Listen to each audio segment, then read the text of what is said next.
for the purpose of trying to influence their sales.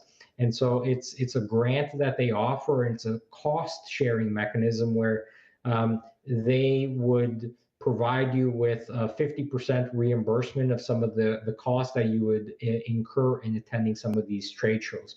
And so that's a really useful program that generally runs every year.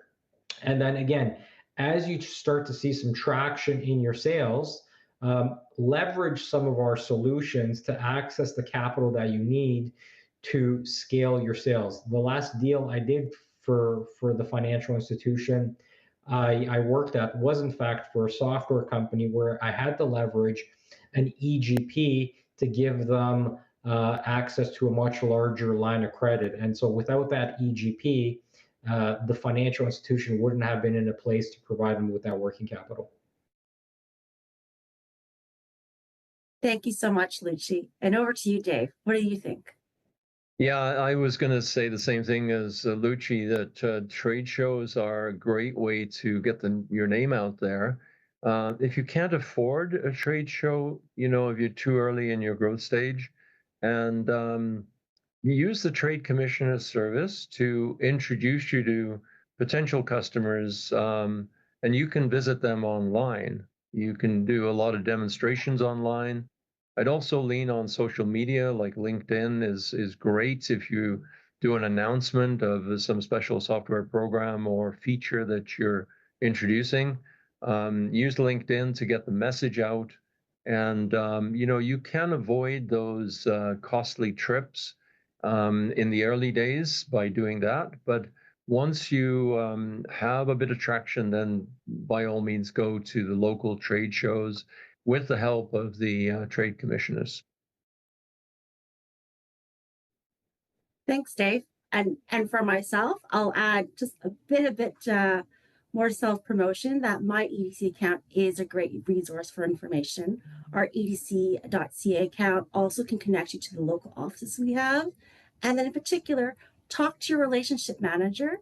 They can connect you to the resources we have at EDC and even the connections we have. We have boots on the ground across, I think, about 25 representations around the world and even across Canada. So please don't hesitate to reach out to your local relationship manager.